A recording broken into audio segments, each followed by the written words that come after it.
Hello everyone and welcome back to my channel. Do you have an addiction? I definitely do, full-fledged. Well, today I'm going to be sharing some of the tips and tricks that I've picked up on whilst playing the game, and I hope you enjoy it. Let's get started. Early on, metal sheets are a valuable commodity as you need them for building construction, but if you're struggling to find them out metal detecting, then you can saw a tin bar in half and you will get 2 metal sheets. This also works in reverse. If you have too many sheets but you need some tin bars, then simply pop your metal sheets in the furnace and you'll get the bar back. Are you struggling to find pretty flowers? If so, head over to the biome where the flower you desire spawns. If you clear out the grass using a scythe or another tool, return the next day and see if some of the flowers you so desire have spawned. Silos are a great tool to help keep your animals well fed. They will automatically refill the animal feeders for you provided they're in the radius. If you want to know how full your silo is, simply look at the side and there is a gauge there to show you, which means more time for petting your animals. If you want free stuff, get your friendship level up with John to 4 stars, and then he will give you a recycling bin. If you place the bin down, check it every day, you may find some treasure inside. The guitar is a great way of petting your animals much quicker. They also follow you using it, so if you have a chicken on the loose, don't worry. Crops will shine and sparkle when they're ready to be harvested. Just head over to them and you can use a scythe or right click to collect them. If you have a million dinks in the bank and it's raining, don't forget to keep an eye out for Jimmy. He will spawn on your map as a red question mark. If you head over to him in his boat, he will bulk buy items in at least stacks of 50 for a much higher price than John. He also sells some really cool items as well, so it's definitely worth checking him out. The Jackhammer is a great tool. Not only does it help you power through ores and stone super quickly, you can use it in the mine walls if you'll come to a standstill and can't move. Also, the jackhammer or chainsaw really does help speed up when you're trying to clear out grass areas.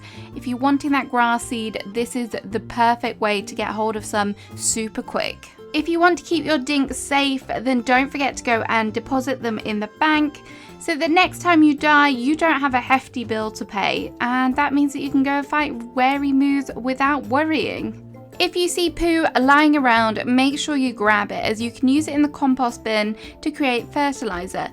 When placed, fertilizer will halve the crop's growing time, so it's a valuable thing to have hold of. The next tip is super important. Listen to this. Do not sell your old keys. These are so valuable for when it comes to exploring in the mines and unlocking the temples. You need 2 keys per temple, so make sure you have a nice stack of them ready for when you delve into the mine so you can find some treasure. Anything you find that you can pick up to carry over your head, you can take this over to John's Goods and put it on the weighing scale to sell for good money. When chopping down trees, keep your eyes peeled for beehives that fall. You could sell these to John, however, if you crack them open, bees will appear. There is a chance that during this you will catch a queen bee. If you keep hold of this, then you'll be able to create beehives to capture some honey. Always make sure your animals have been fed, petted, and also have somewhere to sleep. If you press escape and go under the animals tab, there is a checklist to show what is fulfilled. The higher the friendship level, the higher the quality of the product, which means more dinks. High quality milk, for example, is worth 2,500 dinks. As soon as you can, make sure you buy the furnace from John, as this will enable you to smelt iron ore, and it also speeds up the smelting process for other ores, so definite upgrade on the crude furnace. If you haven't yet unlocked the fancy tools and struggling with mining, have a look at what tools you're using. The basic hammer is more efficient when mining ores and stone than using the basic pickaxe, as you can see. When mining stone, there is a chance that some shiny stone will drop. If you do manage to get your hands on some, simply place them in your stone grinder and watch the ores spill out. This is a great way to get hold of some ores if you're struggling to get the right rocks. During spring, collecting eggs from wary moon nests is a great money maker. However, be aware they are vicious creatures. We have also looked into this, and it is possible that if you do not collect the eggs during spring, that they may stick around. So if you see a nest during other seasons, be sure to check them out as well. If you're wanting to trap an animal, don't forget to inflict some damage on it first of all. If you do this, it's less likely that the animal will break out of the cage. Once you have your animal trapped, go and put it in the animal collector, and then look at your mailbox tomorrow, and you should have a hefty payday and also your trap returned to you. If you're visiting a friend's island and they have a really cool piece of furniture that you want, all you need to do is pick up the item and then place it back down or drop it back down, and that item will be registered in your catalogue. And then you can go to Melvin, a furniture guy, or Clover and purchase these items from your catalogue the next time they're in town.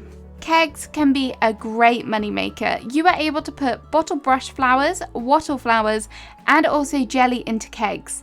10 wattle flowers makes 1 wattle brew and sells for 4,625 dink. So really good money maker. As a general rule of thumb, cooked food, fruit and meat goes for a higher price than uncooked food. So it's worth taking that time, buy the Barbie and do some cooking. The books are such a useful tool in this game, so be sure to guard them.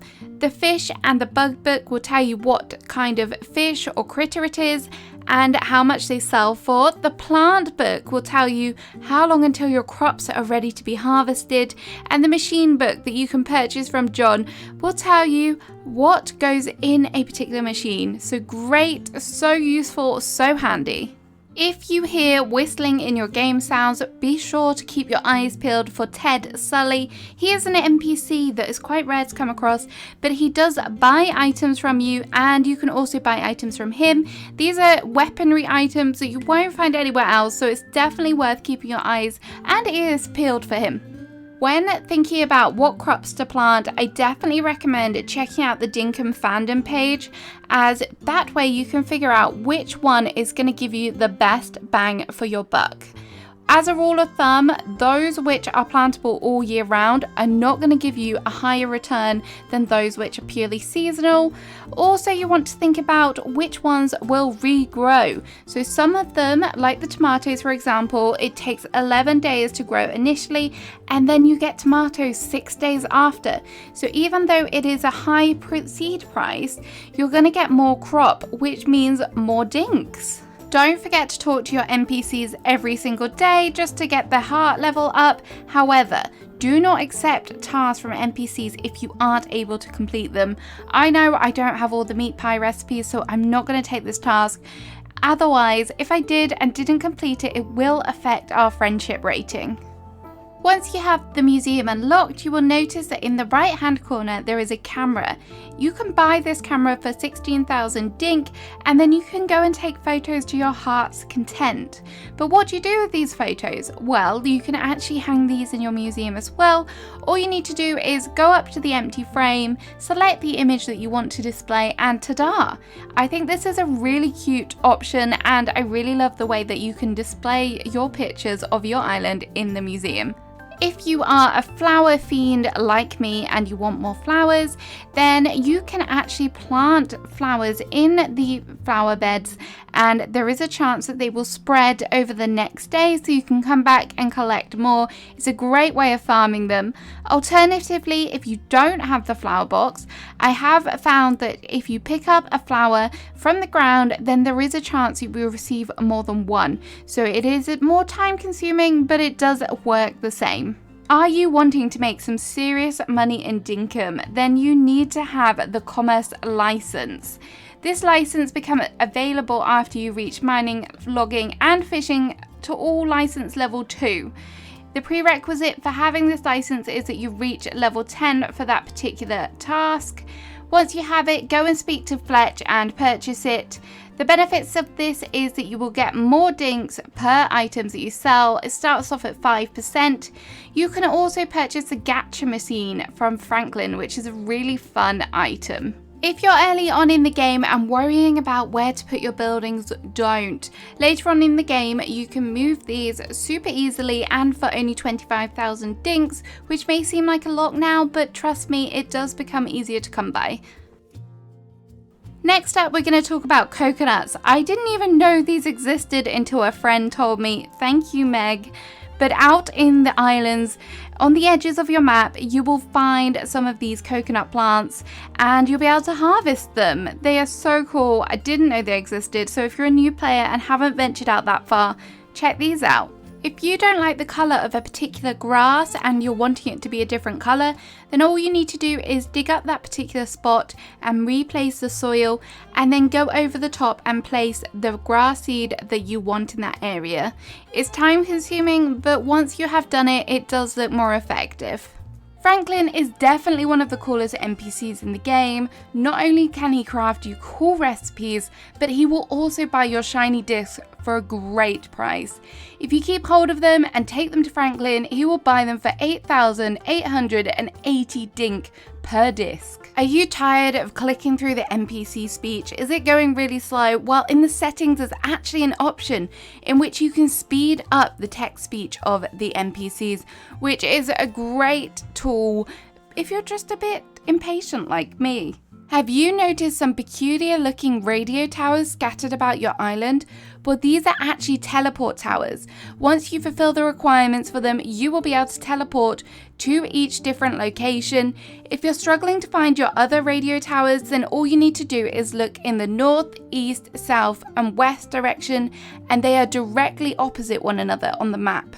If you're wanting to keep track of which bugs, critters, and fish you've donated to the museum, then go to your Pedia page.